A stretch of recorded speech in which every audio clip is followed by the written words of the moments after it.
Durag Wisdom here, ladies and gentlemen, and welcome to Y2K 20.02.13. And the music you hear in the background is the score, the very fine score from Lonely Are the Brave by Jerry Goldsmith.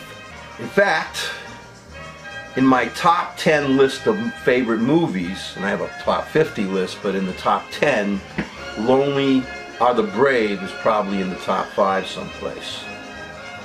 Directed by David Miller, with an adapted screenplay by Dalton Trumbo, based on Edward Abbey's novel The Lonely Cowboy. The movie also boasts a magnificent music score by Jerry Goldsmith and a powerful cinematography by Philip Lathrop, which he based on the black and white photo works of Ansel Adams. As for acting, not one performance in this feature is off track, including the supporting roles by George Kennedy as a sadistic cop and by Carol O'Connor as a truck driver. But the tour de force performances go to Kirk Douglas as John W. Burns, a cowboy trapped in the modern era, Walter Matthau as the kindly sheriff who tries to catch him, and beautiful Gina Rowlands plays the love interest. And there's more to that, by the way. I just want to say right here that Steven Spielberg's terrible description of the movie included the notion, this is on the DVD disc, included the notion that the police were the bad guys. They were two-dimensionally portrayed. Had this idiot seen the movie, he would have noted that the only mean cop portrayed in this movie was played by George Kennedy. He did a good job too.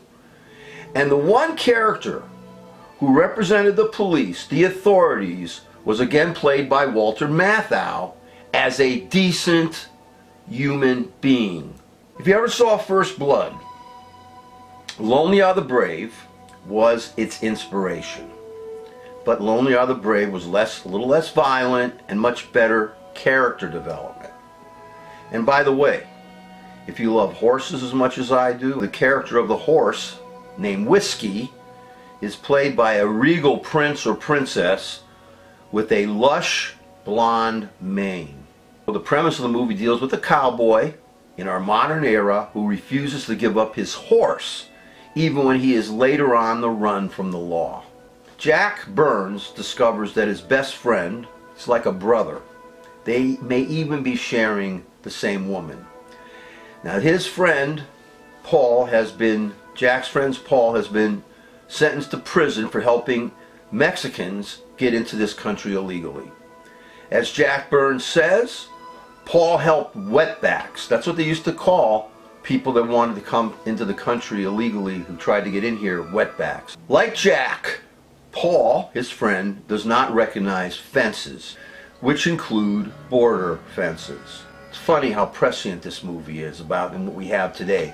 A hateful, racist creep who's trying to destroy people who try to cross into our country from Mexico.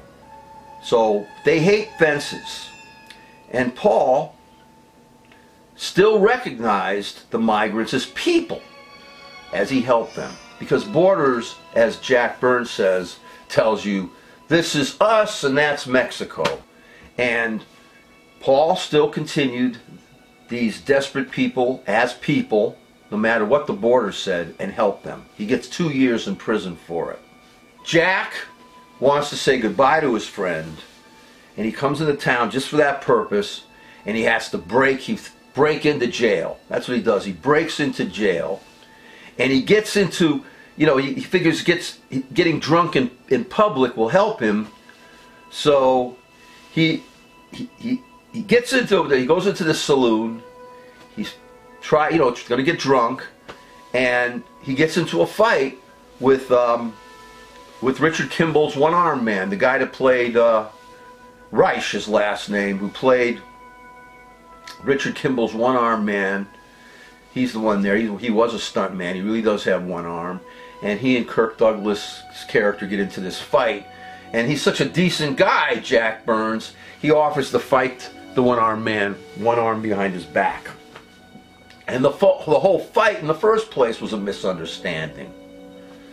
I don't want to spoil it for you. But he does get into jail, and he's so nice to the police. You know, they seem to think he's sobering up, and they got him there, and he's, yeah, this guy doesn't have to go into... So he wants to prove to them that he is still drunk, he can't go get out of jail. So he gets into a fight with the police officers, punches them, they punch him, and he ends up getting probably a year in prison. And a cowboy who likes open spaces and ripping up fences does not want a year in prison. Everything goes wrong with his plan, and for the rest of the movie he's a fugitive, and he has to carry the horse with him.